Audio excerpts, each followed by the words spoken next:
Sahabat RPK dimanapun Anda berada, Shalom Besem Yeshua HaMashiach, salam sejahtera dalam nama Yeshua HaMashiach, dalam nama Tuhan Yesus Kristus Juru Selamat kita.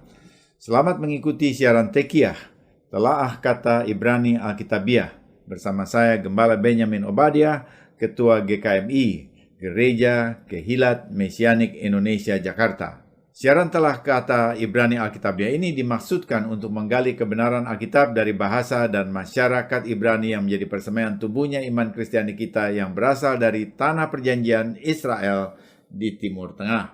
Saudara dapat mengajukan pertanyaan ke 0812 9912 430. Hari ini kita akan membahas kata Ibrani Hanukah, yang artinya pentahbisan atau dedikasi.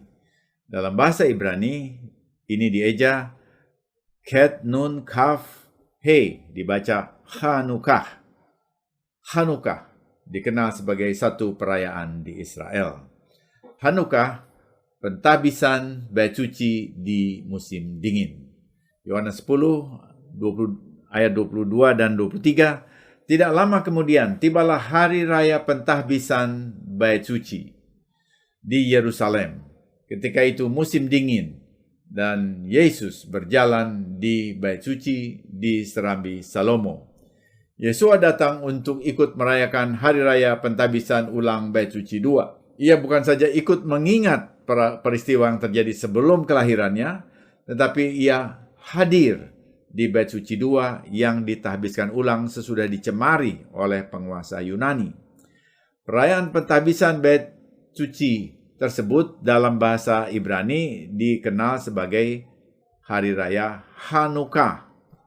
Naskah Yunani, Injil Yohanes memakai kata ekainia yang artinya dedikasi. Namun dengan istilah itu belum jelas pentahbisan bait suci yang mana. Tetapi di dalam bahasa Ibrani jelas disebut Hanukah, hari raya pentahbisan ulang bait suci 2 yang dibangun oleh Zerubabel dan Esra, namun dicemari oleh Raja Yunani yang bernama Epiphanes pada tahun 167 sebelum Masehi. Jika hari raya ini dirayakan oleh Yesus sendiri, mengapa umat Kristen tidak tahu bahkan merasa asing terhadap hari raya Hanukah ini? Penyebabnya ialah istilah Ibraninya diterjemahkan sehingga nama hari raya ini tidak pernah sampai kepada pembaca Injil bangsa-bangsa. Baik terjemahan LAI maupun ILT juga KJV, King James Version, tidak menyantumkan istilah Hanukah sekalipun sekedar catatan kaki. Terjemahan Inggris NIV menyantumkan Hanukah sebagai catatan kaki. Terjemahan Complete Jewish Bible dan Tree of Life Version memasukkan istilah Hanukah dalam teks. Kata Hanukah adalah kata yang valid, yang sah dalam kitab suci.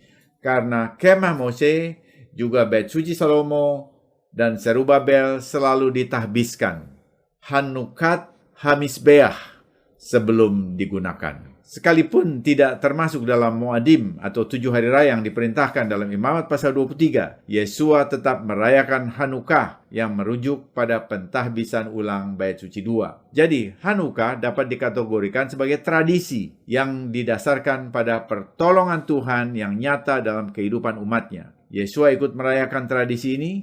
Ini menunjukkan bahwa ia tidak anti tradisi seperti yang banyak disangka orang. Tradisi yang diangkat secara murni dari pekerjaan Tuhan yang nyata merupakan hal yang baik karena mengingatkan kita pada keagungan karyanya. Tradisi yang harus dipangkas dari kehidupan orang percaya adalah tradisi pagan, penyembahan berhala yang berasal dari pikiran manusia atau adat istiadat yang bersifat okultis, kuasa gelap. Yesua berjalan-jalan di Serambi Salomo. Mengapa demikian? Serambi Salomo terletak di sebelah timur bait suci.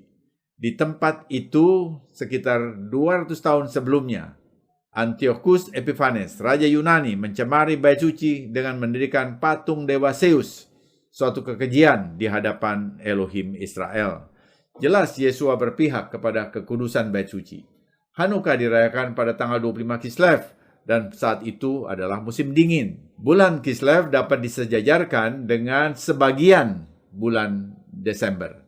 Namun, Injil dengan jelas mencatat bahwa Yesua merayakan Hanukkah dan bukan Christmas, yang baru dirayakan sekitar tahun 337 sesudah penulisan Bait Suci, setelah penulisan kitab Rasuli ditutup, yaitu pada zaman Kaisar Konstantinus Agung. Perayaan Christmas yang pertama pada zaman Konstantinus Agung. Dalam sejarah, kisah yang melatari pesta Hanukkah tercatat tahun 167 sebelum Masehi. Namun ratusan tahun sebelumnya, yaitu sekitar tahun 600 sebelum Masehi, peristiwa tersebut telah dinubuatkan oleh Nabi Daniel. Daniel 8 ayat 21 dan 22, dan kambing jantan yang berbulu kesat itu ialah raja negeri Yunani, dan tanduk besar yang di antara kedua matanya itu ialah raja yang pertama. Dan bahwa tanduk itu patah, dan pada tempatnya itu muncul 4 buah. Berarti 4 kerajaan akan muncul dari bangsa itu, tetapi tidak sekuat yang terdahulu.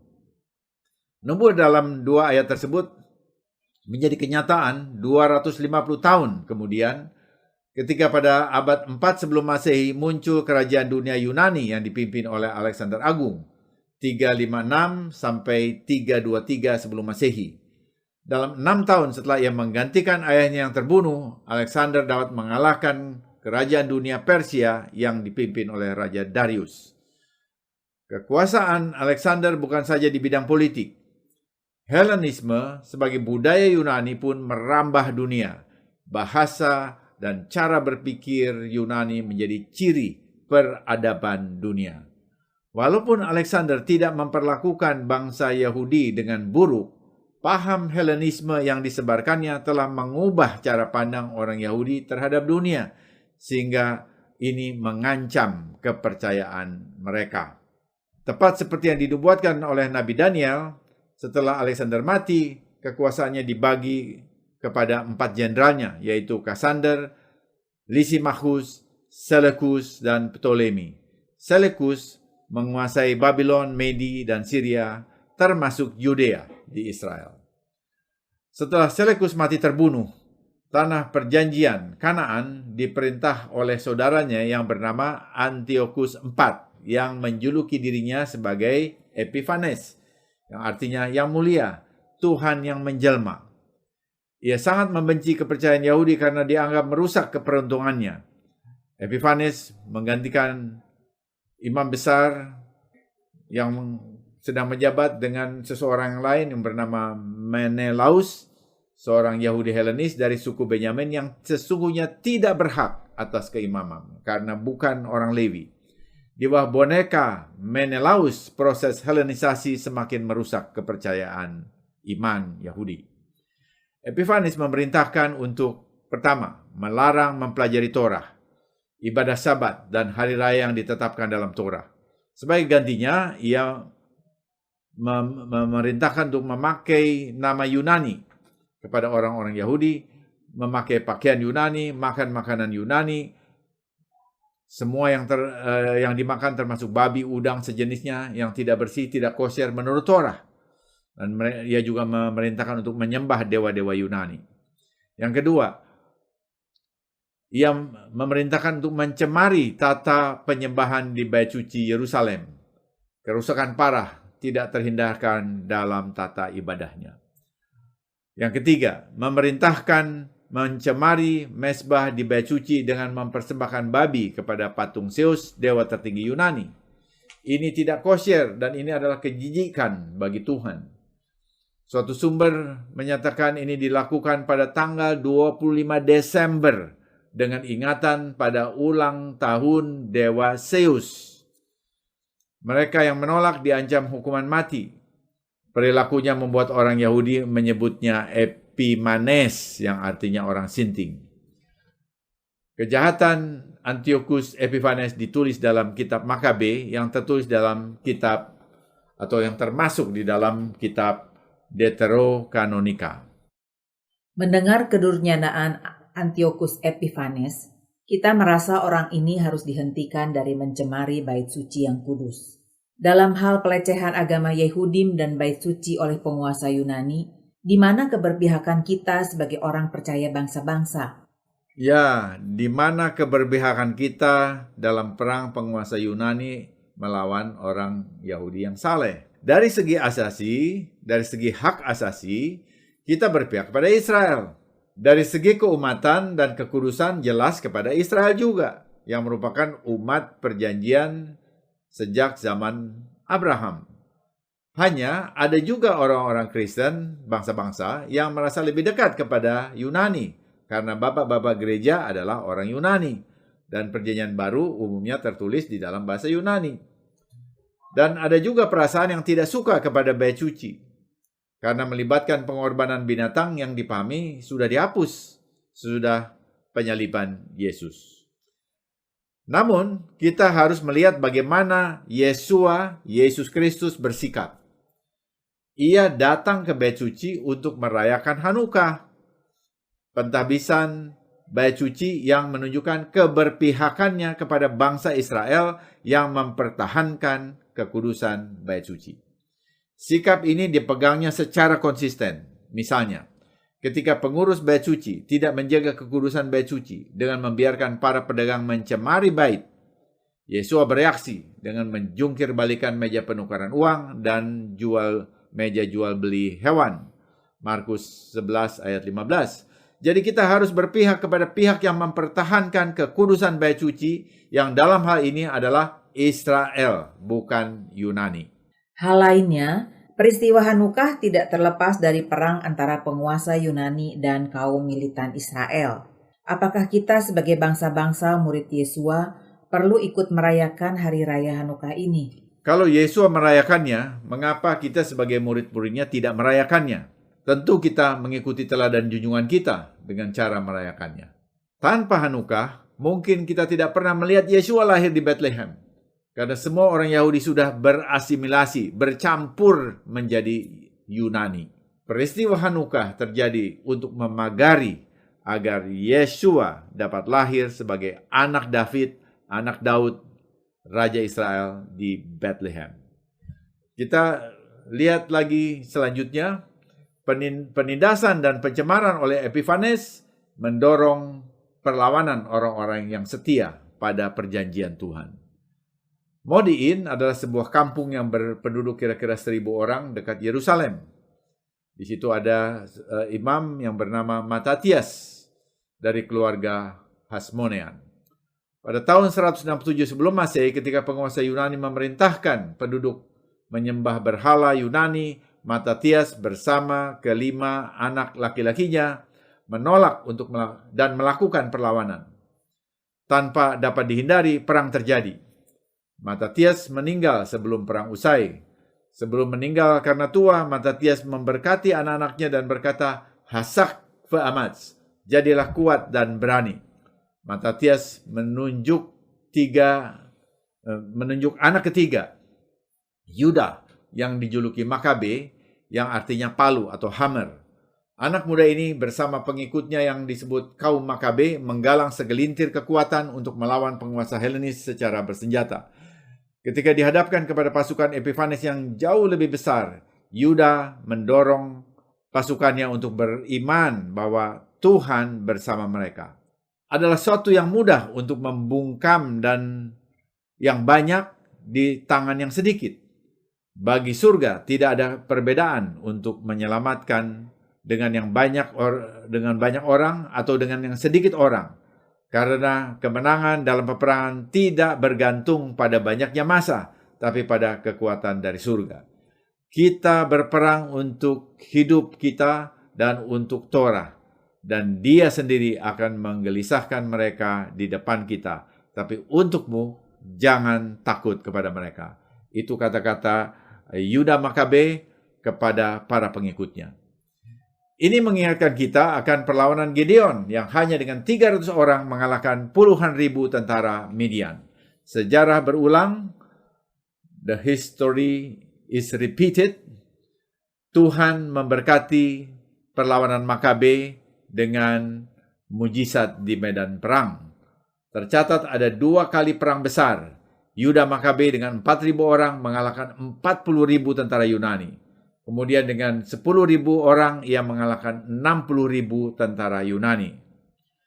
Setelah berperang selama 3 tahun, dari tahun 167 sampai 164 sebelum Masehi, Tuhan memberi kemenangan kepada mereka dengan mengusir penguasa Yunani Aram keluar dari Yudea sesuai dengan janji yang dinubuatkan Nabi Zakaria sekitar 3 abad sebelumnya, yaitu dalam Zakaria 9 ayat 13.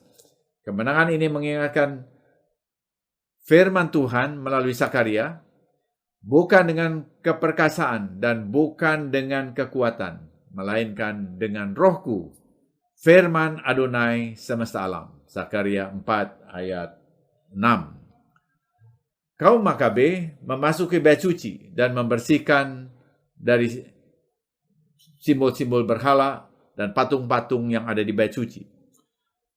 Setelah selesai, mereka melakukan pentabisan ulang bait suci di musim dingin, tanggal 25 Kislev 164 sebelum Masehi. Ada berbagai kisah pentabisan ulang. Kitab Makabe yang termasuk dalam kitab Deuterokanonika sebagai catatan sejarah memuat mengapa tanggal 25 Kislev dipakai untuk menahbiskan ulang bait suci. Kitab Makabe ditulis dalam bahasa Ibrani pada abad 2. Maka terjadilah bahwa tepat pada hari yang sama seperti waktu bait suci telah dicemarkan oleh kaum asing, pentahiran bait suci dapat dilaksanakan yaitu pada tanggal 25 bulan yang sama, yaitu bulan Kislev. 8 hari itu mereka merayakan dengan sukacita seperti hari raya Pondok Daun dirayakan. 2 Makabe 10 ayat 5 dan 6. Jelas sekali, tanggal 25 Kislev dipilih untuk menahbiskan ulang karena pencemaran bait suci juga terjadi pada hari yang sama. Catatan ini menunjukkan bahwa saat pencemaran itu terjadi tahun 167 sebelum Masehi, 25 Kislev jatuh berimpit dengan tanggal 25 Desember yang dipilih oleh Antiochus Epiphanes untuk menghormati dewa Yunani Zeus. Namun 3 tahun kemudian, pada saat pentabisan bait suci tahun 164 sebelum Masehi, 25 Kislev tidak berimpit lagi dengan 25 Desember. Jadi Hanukah yang pertama tanggal 25 Kislev 164 sebelum Masehi tidak bersamaan dengan tanggal 25 Desember. Fakta sejarah ini terjadi jauh sebelum Yeshua lahir di Bethlehem. Namun selanjutnya hanya tanggal 25 Kislev saja yang dipakai oleh kalangan Yehudim untuk disepakati sebagai perayaan Hanukah selama 8 hari. Dan ini dimaksudkan juga sebagai perayaan Pondok Daun yang tertunda sampai sekarang. Jadi mereka merayakan 25 Kislev sampai sekarang. Sumber Talmud menyatakan bahwa perayaan selama 8 hari ini dikaitkan dengan proses untuk menghasilkan minyak zaitun murni yang dipakai untuk menyalakan menorah di bait suci. Sebelumnya, dengan minyak yang hanya cukup untuk 1 hari, menorah dapat menyala 8 hari sampai minyak baru tersedia. Mujizat ini diingat dengan membuat Hanukiah, yaitu menorah dengan 9 lampu, khusus untuk perayaan Hanukah. Bulan Kislev Ibrani berimpit dengan sebagian bulan Desember. Apakah Yesus atau Yeshua dilahirkan pada tanggal 25 Kislev seperti yang diduga oleh banyak orang di medsos? Tidak demikian. Bila mau dikaitkan dengan Yeshua, hari raya Hanukah di musim dingin berkaitan dengan saat Yeshua mulai dikandung oleh Miriam, ibunya. Sesudah Malaikat Gabriel mewartakan bahwa ia akan mengandung Yeshua sesudah Roh Kudus menaungi dia. Lukas 1 ayat 34. Dan ini menarik untuk menjadi topik bahasan tersendiri. Apa makna hari raya Hanukah bagi kita orang percaya bangsa-bangsa? Ya, ada beberapa pelajaran yang dapat kita tarik dari hari raya Hanukah yang berlaku juga bagi Kristen bangsa-bangsa.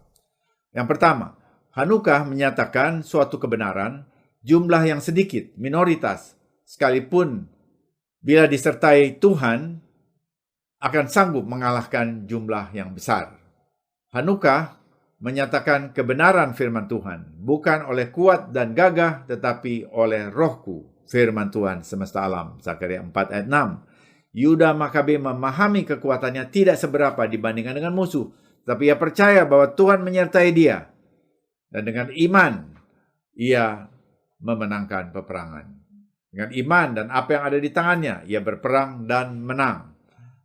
Kita membaca dalam 1 Yohanes 5 ayat 4 dan 5. Dan inilah kemenangan yang mengalahkan dunia, iman kita. Siapakah yang mengalahkan dunia selain dari Dia yang percaya bahwa Yeshua adalah anak Elohim. Dan ini berlaku, saudara, dalam segala jalan kehidupan saudara dan saya.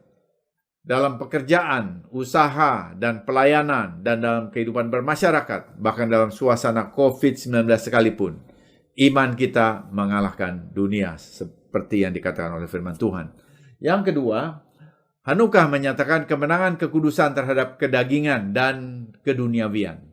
Rasul Paulus mengatakan tubuh kita juga merupakan bait suci karena Roh Kudus tinggal di dalam kita. 1 Korintus 6 ayat 19 dan 20. Kita perlu terus menjaga kekudusan tubuh dengan terus mengalahkan nafsu kedagingan, dengan terus dipandu oleh pengajaran atau Torah Adonai Elohim dengan pimpinan Roh Kudus atau Ruach HaKodes. Semoga siaran ini menjadi berkat bagi saudara.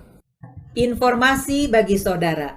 Hanukah 25 Kislev mulai dirayakan pada Minggu 28 November selama 8 hari. Kami akan melakukan perayaan Hanukah hari ke-8 secara virtual di YouTube channel Kehilat Mesianik pada hari Minggu 5 Desember 2021 jam 18 waktu Indonesia bagian Barat. Ibadah Syabat Mesianik GKMI akan disiarkan secara live streaming di YouTube. Dokumentasi siaran Tekiah sebelumnya dapat didengar di YouTube kanal Kehilat Mesianik. Subscribe channel Kehilat Mesianik untuk mengikuti ibadah dan pengajaran akar Ibrani secara online. Bila saudara diberkati oleh siaran Tekiah dan mau kembali memberkati siaran ini, saudara dapat mengirimkan dukungan dengan menghubungi Happy di 0811 910 814, 0811 910 814. Sesudah narasi ini kita akan mendengar lagu rohani Ibrani berjudul Ma'otsur Yesuati. Ma'otsur Yesuati Lasyanai Lasabeah. Batu zaman keselamatanku, terpujilah kuasamu. Kau hadir dalam amuk, menara yang teguh, geram musuh menerkam, tanganmu melindungiku. Firman-Mu menghalau musuh walau ku tak berdaya. Firman-Mu menghalau musuh walau ku tak berdaya. Tiba saatnya saya Gembala Benyamin Obadiah dan Penatua Ira Obadiah mohon diri dari ruang dengar saudara. Sampai jumpa pada siaran mendatang. Yesua keselamatanku, Torah kesukaanku, menuju kepenuhan bangsa-bangsa. Shalom.